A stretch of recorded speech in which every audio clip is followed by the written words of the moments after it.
जय भीम मंडळी. हा व्हिडिओ जय भीमवाल्यांसाठी पण आहे आणि जे जय भीमवाले नाही आहेत त्यांच्यासाठी सुद्धा आहेत. हा व्हिडिओ पूर्ण बघा. आपल्या सर्वांनाच माहिती की परवाच 6 डिसेंबर होऊन गेलं, म्हणजेच डॉक्टर बाबासाहेब आंबेडकर यांचा महापरिनिर्वाण दिन होऊन गेला.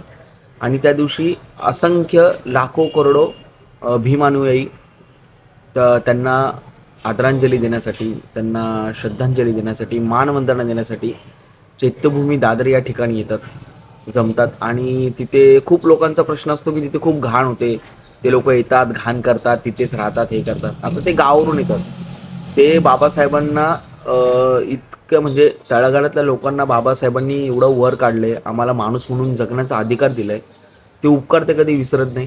त्यामुळे ते दरवर्षी येतात. आणि माहिती आहे आम्हाला की तिकडे घाण होते, पण ह्या वर्षी मी तिकडे गेलो होतो. आम्ही सुद्धा बिस्किट आणि पोहे वाटण्यासाठी गेलो होतो. तर तिथे खूप गर्दी झाली ते खाण्यासाठी, खूप गर्दी आणि भांडण वगैरे. पण तिथं माझ्या लक्षात एक गोष्ट आली की ज्यांनी गर्दी केली, जे भांडत होते ना, ते जेबीमवाले नव्हते. हो, ते जेबीमवाले नव्हते, ते वेगळ्याच धर्माचे होते, वेगळ्या जातीचे होते. आता मी त्यांचं नाव घेणार नाही, पण होते ते लोक. आणि काही गरीब असतात ना मुंबईमधले, ते तर प्रचंड प्रमाणात होते. ते लोक तिथे घाण करतात, ते लोक हावऱ्यासारखं करतात, खाण्यासाठी गर्दी करतात.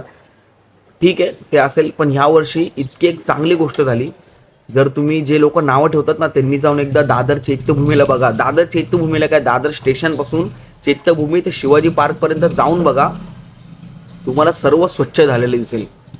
काही सामाजिक संघटना आणि काही सोशल वर्कर्सने मिळून 1 ते 1.5 दिवसात पूर्ण दादर स्टेशन ते चैत्यभूमी आणि छत्रपती शिवाजी महाराज पार्क हे सर्व साफ करून टाकलं एका दिवसात. हे जाऊन एकदा बघा. त्यामुळे नाव ठेवण्याआधी एकदा चेक करा आणि त्यानंतर नाव ठेवा.